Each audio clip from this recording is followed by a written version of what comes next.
There's another saying that fit my friend the Bruiser. And it's that old saying, live by the sword and die by the sword. Really, he lived by the sword.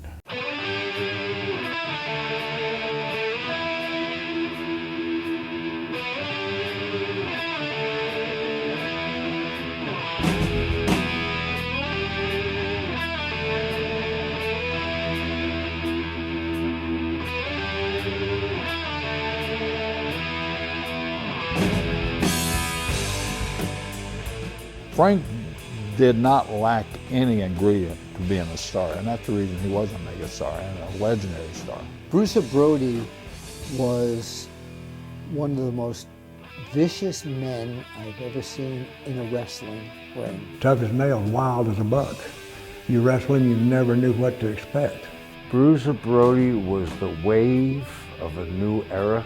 One of those great, memorable characters that no creative team, no booking committee, no brain trust of creative guys could ever manufacture. He was an original.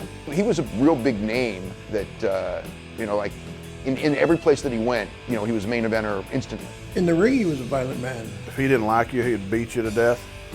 And he had a reputation for being really rough. He really intimidated not only the audience, but it looked like the people he was wrestling too, whoever was with him, Brody didn't care. He did what he wanted, held him up, and they hated him.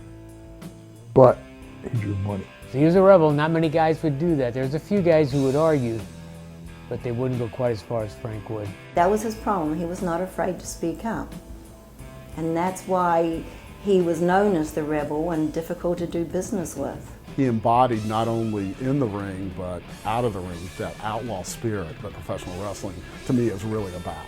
And in good and bad ways, but he was like, you did not mess with him. For a big man who could do what he was doing and move and had that it factor, and he commanded your attention, and he was good.